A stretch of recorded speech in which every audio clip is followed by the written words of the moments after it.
So hello, everyone. Thank you, Robert, for the introduction.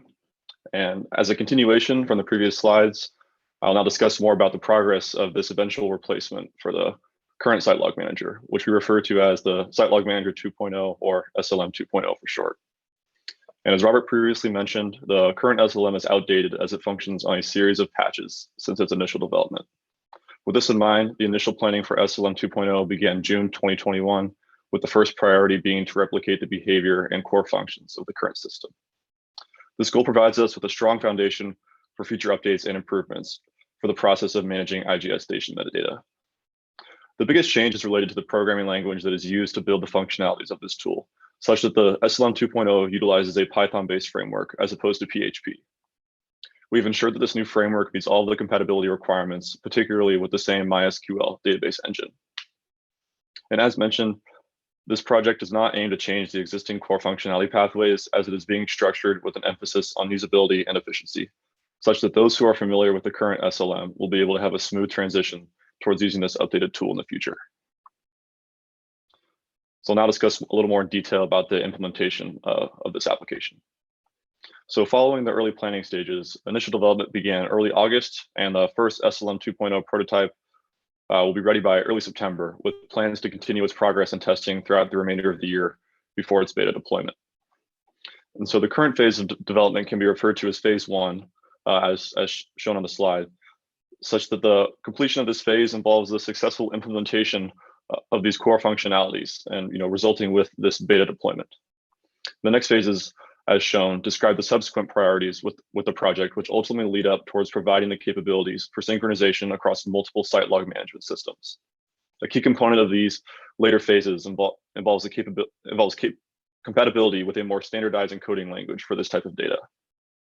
And to reiterate, the consideration of this sort of seamless integration between systems was a strong motivation for this project, and this initial development phase lays the foundation for this future goal. And so now we'll take a look at some screenshots showcasing the current state of development. And so here we have a glimpse at the updated login page, and following what Robert mentioned about the login page for the current SLM, the existing login credentials are securely tied to the same database, and users must first log in before accessing the rest of the application, same as it is with the current SLM. And I'd also like to acknowledge that our user interface specialist, Ashley Santiago, has done a great job at setting up the template and design plan for this application, which is showcased in these screenshots. And she has also been leading our efforts in getting feedback from users in order to best understand how this tool is utilized. And so let's take a look at another screenshot. Here's another glimpse into what a user might see when beginning the process to update a receiver's firmware. And I should also note this is an admin view due to the number of stations that are seen. And I'll also clarify that these two screenshots are from the current state of the prototype, so these pages are subject to change before we have the final product. And again, I'm not going to go into all the details about how this is used, but kind of building off of what Robert's description of the process of going through and updating a site log. By selecting the right station, and you can choose whatever section that you would like. And as of now, we don't have all of the notifications for what is required, what is optional, and what is preferred, but that'll be soon to come. And overall, there's still much to be done before this prototype is ready for deployment, but we're feeling good about the progress that has been made so far. Special thanks to the Central Bureau team for their support, along with our international colleagues.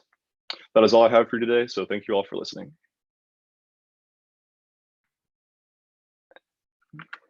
All right, thank you very much, Ben. Also, thank you, Robert and David.